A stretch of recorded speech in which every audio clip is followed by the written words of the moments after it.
Larry stood out.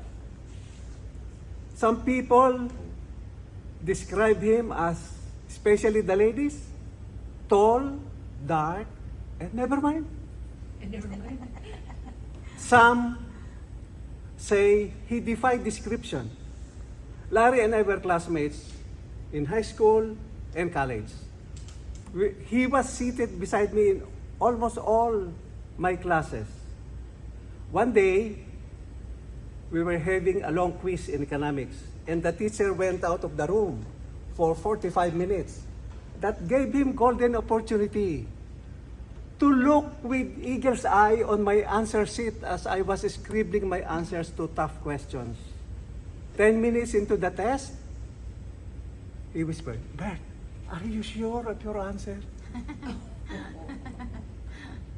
I didn't mind him at all. I just kept on writing my answers. After 5 minutes, he mumbled again, "Are you really sure of your answer?" I said, "Copy at your own risk. You're just copying and you have temerity to ask me that question." That was Larry as a classmate. One day, between September, that must be between September 22, which is the start of equinox period, and March 20, he invited me to lunch. So we went to restaurant called Aristocrat, which is a stone's throw from the campus of the university. When it took a while before the waiter delivered the food. And so he regaled me with funny jokes and stories. I was laughing so loud that it attracted the attention of other customers. When the bill was presented to him, he dipped into his back pocket, no wallet. He dipped into his front right pocket, no wallet. He dipped into the no wallet. And then he dropped the proverbial time bomb. "Bert, I'm very sorry. I must have lost my wallet, either in the bus or at home. Can you pay for our lunch? And I'll pay you back tomorrow with interest." That was Larry who invited me for lunch. So I was forced to pay for the lunch. Went back to the campus.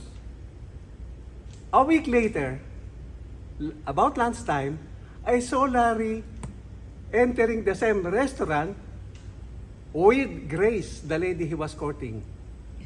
And 2 hours after that, when I met Grace at the campus, she said, "Bert, what kind of friend do you have? You know, Larry invited me to lunch and he asked me to pay for the lunch because he said he forgot his wallet." Fast forward 6.5 years later. While having breakfast, I saw the bold headline in Manila Bulletin today, a leading newspaper in Manila, saying, Ateneo graduate top the bar exams. So I read the news, and I was surprised to find out that it was Larry who topped the bar exam. So I jumped with joy, shouting, "Mama, Larry topped the bar exams." I called him up, "Larry, congratulations for topping the tough bar exams." And he said, "Bert, there will be a big celebration in my house Saturday this week, and I'm inviting you and Grace. Be here before the party starts so we can chat." That Saturday, I went to his house 1 hour before the party started. I was seated beside Grace in the study room of Larry. So I asked the first question, "How did you do it? How did you do that feat? How did you accomplish that? Topping the tough bar exam. What was your secret?" And he said, "You see, Bert, bar exams in the Philippines are so tough. So I had to be tougher. I read everything that has to be read. I absorbed everything that has to be absorbed, digested. I analyzed all the cases that were presented to us. I read all the text in the leading textbooks used in all subjects. I read the jurisprudence on so many cases. I mastered everything. And after mastering everything, I recorded my review notes into legal music. It's in this CDs, Bert. I will be selling this later to bar reviewees. That's how I did it. Oh, you must be very, very lucky. So that's a good tip to all bar examinees later. Fast forward 2.5 decades. I have been living here for more than 20 years, and one day I received a card from Larry